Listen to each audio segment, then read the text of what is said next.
Welcome to the Trend Detection Podcast, powered by Siemens. And now your host, Niall Sullivan.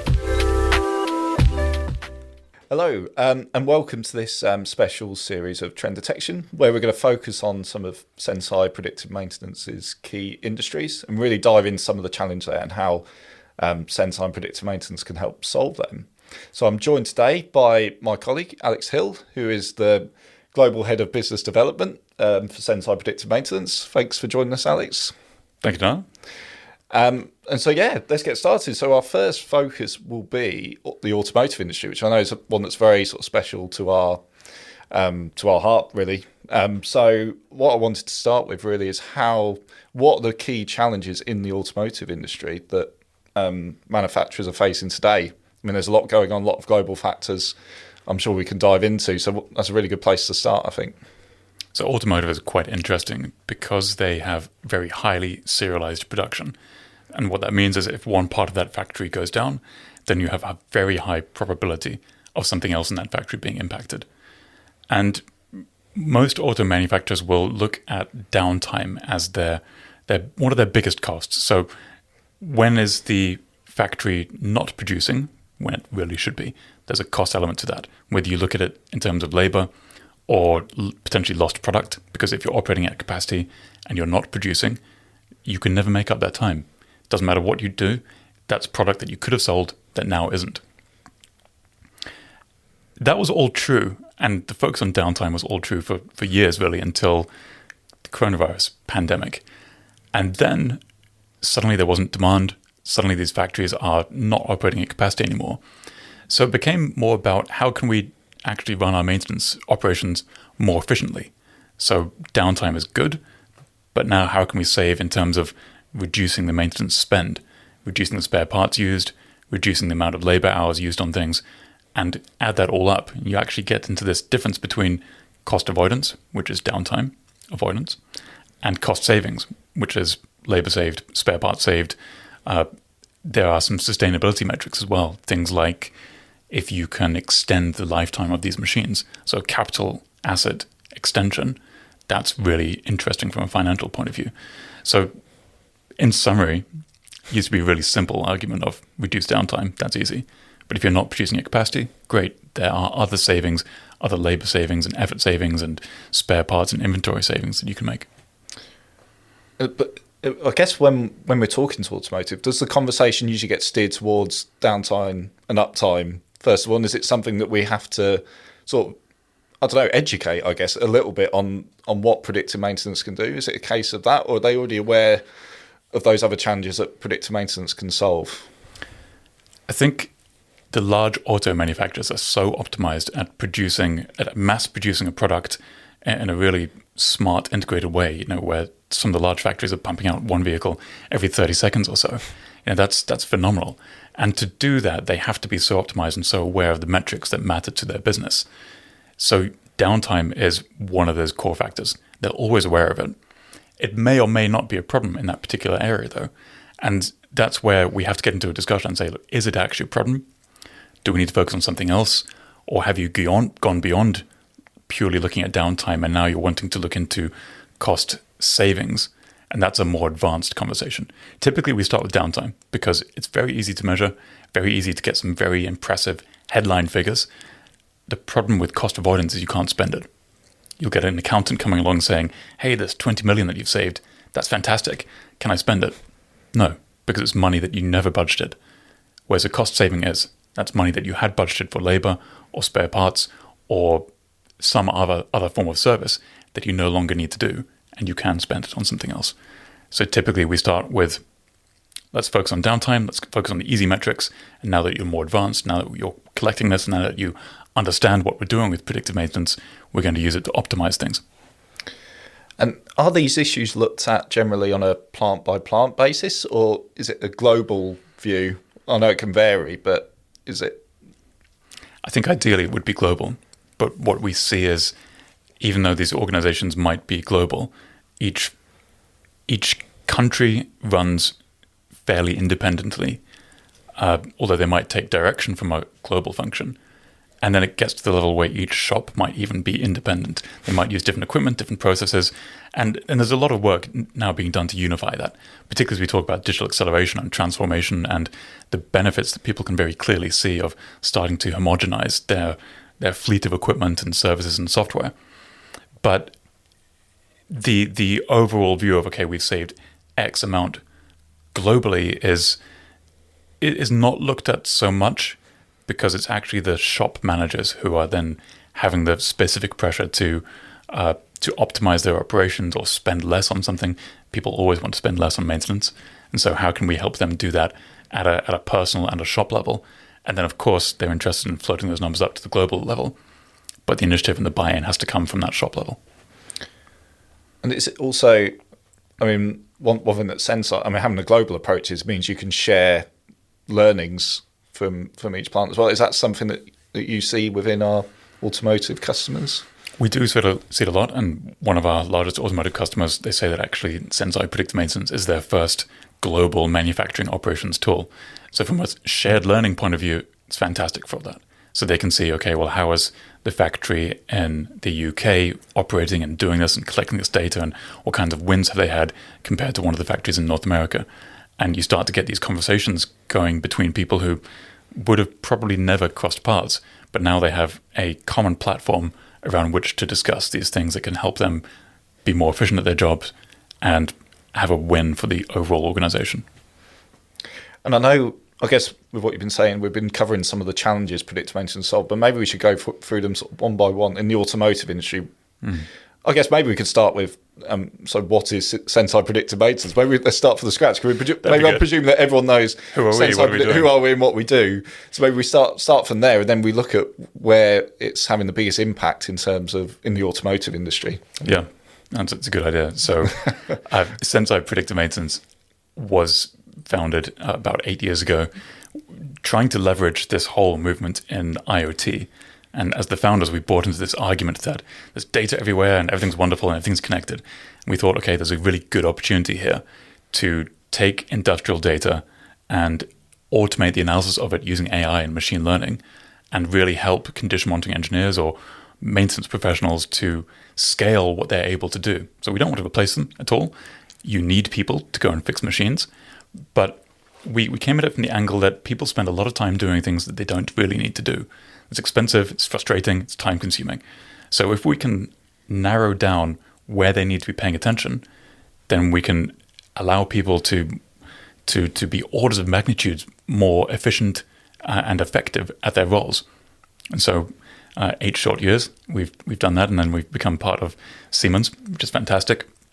Allows us to broaden our offerings and broaden our capability massively. But we've always wanted to focus on machines in many different sectors, and come at it from a point of view of not just downtime, but efficiency improvements, sustainability improvements, safety improvements. The less time that people spend near machines, the better. Sustainability is something that I talk about a lot, and everybody does now. And it's at the point where it's too much of a buzzword. But when we talk about sustainability, it's how can we use predictive maintenance to help organizations turn sustainability from a cost center into a cost saving. Everything that we're doing is ultimately about some form of business outcome that can be measured. It's all very well saying, yes, we can monitor this and we use AI and blah, blah, blah. What the business cares about is how can you improve these particular metrics that ultimately have a dollar or pound or euro value or whatever. So sustainability is a good one where people talk about it and they do a lot of hand-wavy energy savings. And of course, if machines run more efficiently, they use less energy. But that misses out the huge argument of you can also reduce your spare parts usage. You can reduce your inventory for that. You can reduce the amount of time that people are spending going to these machines and doing things about that. And the biggest argument, I think, is you can improve or lengthen the amount of time that these assets are going to be useful for, rather than replacing them every 7 years because that's what the manufacturer says. You now have the evidence to say, okay, well, I'm going to stretch out this usage for a bit longer, or maybe I'm not going to perform this planned maintenance as much as I did before, because the manufacturer will always be incredibly conservative. Maybe you need to go and monitor this thing every month and change the oil. Realistically, do you actually need to? And no one's really had the evidence to do that before. And we give people the evidence in a really simple way so that they can decide as maintenance professionals, do I have the confidence to extend this and save some money or not? What do I need to do about this, and where do I need to focus my effort? And I guess my next question, because you talked about that journey over 8 years, is that 8-year journey in terms of people believing predictive maintenance? Because we do get some outstanding results, outstanding return on investment. Is it still a case of, and again we're referring to automotive here, but is it a case of too good to be true? Because there's some really big numbers, that we see. Yeah, there's some huge numbers, particularly in automotive, because they have that highly serialized, very rapid production process. When we talk about predictive maintenance, I can't tell you how many times we had at the very start, probably the first few years, where we'd say, well, we do predictive maintenance, and we'd get people saying, don't know what that is. Or we already do that. You don't, but we're going to have to start re-educating you. And when we started, actually, predictive maintenance wasn't a term, it wasn't a thing. And we only started to see it coming out probably a couple of years after we started. We really struggled to find a nice term for what we did. And we were talking about condition monitoring, we were talking about automating it, we were talking about a very aerospace-centric term, which is health and usage monitoring systems. It doesn't quite roll off the tongue like predictive maintenance. And there's still a lot of misconceptions around predictive maintenance. People generally understand the theme of it. Okay, I can help make my maintenance more efficient or save some money or do something. But they obsess about this word predict. And you end up with a lot of data scientists trying to make predictions and trying to stare into a crystal ball. And actually, predictive maintenance is more about intervening before something happens rather than making a prediction that something is going to happen. And there's quite a nuance between those things. With predictive maintenance, you're then saving money by making sure that something doesn't happen. You are intervening, you're predicting that at some point something's going to happen. This is the right time now to pay attention to this. You're not having to get to the detail of, okay, in exactly 21 hours, this is going to happen in this that way, blah, blah, blah, blah, blah. And a lot of people get too obsessed about those details. And the fact is, you have maintenance professionals who usually know what to do, but they need to know where to focus their attention. Mm-hmm. And that's what we're about. We're about making sure that people are spending their effort, spending their time in the right way. And yes, we can give remaining useful life predictions. We can give very detailed predictions about everything, but you need perfect data for it. When I say perfect data, I'm not exaggerating. It needs to be incredible. The only really good case studies for prognostics come out of things like NASA data sets, where it's perfectly manicured and beautiful to look at. And there's 5,000 PhD papers written about it already. It's not very good in the real world. And is there a misconception? Because I guess one of my questions could be around data collection industry 4.0, which sort of encourage manufacturers to collect lots and lots of data. And now, from my point of view, when I speak to companies and prospects, customers, and they're sort of at a point where they've got all this data, but they don't really know what to do with it. But I guess my question would be: are there some that overestimate how good their data is, or in some case, or is it the other way as well, that they underestimate how good their data is? Oh, we've got some stuff, but it's not very good, and it turns out there's some sort of gems in there. What's your sort of feeling on that? I think almost everyone overestimates how good their data is, because there was this whole movement, and there still is a little bit, to talk about big data. And it's super exciting. Data storage is now cheap. The acquisition of it is pretty cheap, and people would just collect everything. And we'd have so many customers who'd come along to us and say, "Hey, I've got loads of data. It's great. I just don't know how to work with it and what to do about it," believing that we have some form of magical elixir that's going to help them unlock all of this value in their data, and we don't. And for the most part, their data is not useful. It's things that just aren't categorized in a useful way. It's just not useful. You spend more time actually trying to curate this data and work with it than strip it back and just focus on what problem are we actually trying to solve, and then what data relates to that, and then what do we need. What we need is condition monitoring data. That's not a big data problem. That's a specific data problem. And most people, when they hear condition monitoring, they think vibration, and they get all excited, and they start hearing IoT buzzwords again, and they want to go out and spend hundreds of thousands of monies on vibration monitoring and all of those things, and cabling it up, and great, look at what we've got. But actually, most data that we work with is process data. And what I mean by that is it's things like timing, current, torque, the kinds of things that is already collected in any modern factory from a factory automation point of view. It's just not stored in the correct way or in a way that is useful. So most of it is encouraging people to not think about vibration monitoring. Don't get too excited about that. We can get into that detail if we need, because it's very, very good, but you don't need it on everything. Most of the time you have data that is there, you just need to unlock it, and you need to use it in a smart way. We don't want 10,000 hertz signals being sent to the cloud. We just want something very specific, longer term. We're not looking at trying to avoid a failure in the next 10 milliseconds. We're looking at avoiding failure in the next 2 weeks to 6 months. And the kind of data you need for that is very specific. So we've always got to walk back expectations about what the customer thinks they need and what they've been told they need by one of the big cloud providers of you just need masses of data and then you unlock AI and use magic to find something. It's not that at all. Very specific data, fundamentally condition monitoring, and often we repurpose process data for condition monitoring purposes and automate the analysis of that at scale so that the maintainer can understand where they need to focus out of the hundreds or thousands of machines that they may be responsible for. Yeah, and actually on that note, so I guess the key to scalability is, in the case of Senseye, it's any type of asset, any industry, any type of asset. But I guess within automotive, I mean, we'll give some examples of where it's mostly used, I guess. So the cool thing commonly used. Yeah, the cool thing about automotive and in particular this customer is that they've just run away with what they can do with Senseye Predictive Maintenance to the point where they're doing things that we never quite expected. They use it to monitor the wind turbines outside their factories, solar panels on top of the factories, the transformers that power the lines, and then all of the obvious things as well. So the robots, the conveyors, the drop lifters, all of the AGVs they now monitor as well. These are things where now that they have access to Senseye Predictive Maintenance and they have that very well established data collection methodology, and we've worked together to deliver training and make sure that people are understanding how this can benefit them and relating it back to those business outcomes. People's imagination has taken over and they all see a machine and see something, and it's actually very easy for them to start bringing things in to Senseye Predictive Maintenance and seeing some really good results with that. So we've got more wins than I can count now on machines that we never expected.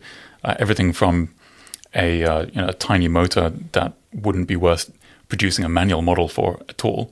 So, a motor that costs $100 on a line somewhere, to a gigantic press machine that might cost millions of dollars. Everything is monitored because they took the initiative 10 years ago or so to connect everything so that everything is addressable. They can interrogate anything on their network. And that investment in digital acceleration quite some time ago has enabled them to now leverage technologies like Senseye Predictive Maintenance to see some really valid and really interesting business outcomes. So you might say that they were ahead of their time, would you say, back in the very, very back early, in the day, in the very early beginnings? In a way, yeah. And I think they took a really, and this is automotive in general. Automotive in general has been very good at adopting automation and understanding that actually, even if you are producing, essentially, there's some automotive customers we talk to who say that they mass produce custom products. And that's because if you think about each car, when you order it, it's got a different dash, it's got a different color, you've got different options and things. But the line reconfigures itself as these machines, as these cars are being built. And that's all completely automated. Yeah, you could do it with people, but why? You don't need to. You can make it more precise, make it cheaper, and make it quicker by using automation. And to have that level of automation, you need a lot of communication, a lot of the infrastructure to support it. And so automation is actually way ahead of most other industries in their use of that technology and infrastructure to drive that and make sure that humans and our fallibility isn't crowding the ability to produce a consistent product. And I guess just as we sort of come to the end of this particular episode, I wanted just to touch on a little bit of the future, I guess, because as in automotive, obviously there's a big shift towards electric vehicles and stuff, and how tools like Senseye can help, accelerate that, that shift in the market as well. Mm-hmm. So battery production is interesting. because there's an even higher level of automation. They're quite volatile chemicals. You don't want to be around them. There's fewer people on the shop floor than there are even in a mainstream automotive plant. And so battery plants are also seeing a massive investment at the moment. Every country is pouring money into this. Huge levels of automation, definitely a safety case there, business criticality case. And Senseye is perfectly well suited to monitor any and every kind of machine within these factories. Because of the way we design the technology, we don't need to know specifically what this machine is.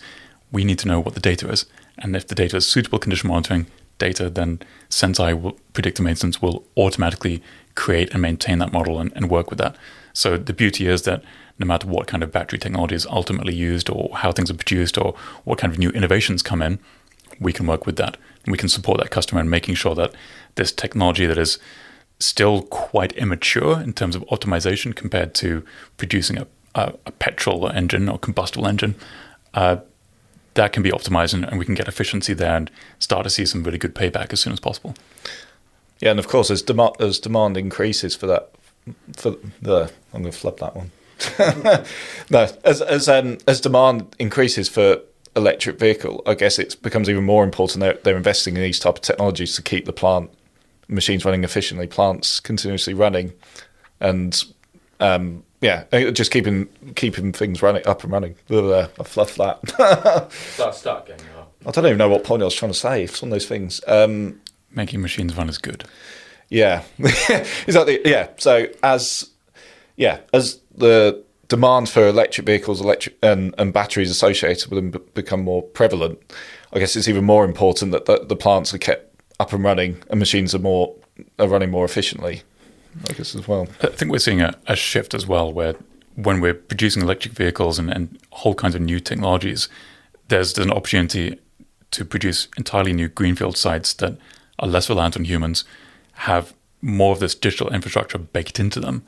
And you need to have some form of predictive maintenance to operate that efficiently, because you can't have people making these decisions all the time. When these machines are operating often very quickly, if you're looking at some form of pick and place, for example, with electronics, you've got this crossover between traditional automotive manufacturing and electronic manufacturing, and there's actually quite a lot of ways in which electronic manufacturing is ahead.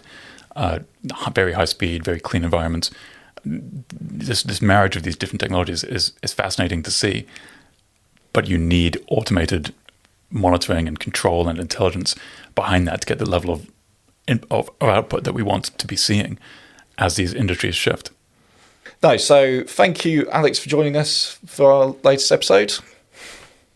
Thank you for having me, Niall.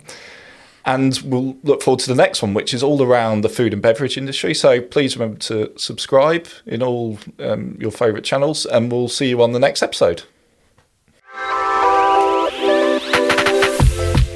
Please like and subscribe on all major podcast channels, and find out more about Senseye Predictive Maintenance at Siemens.com.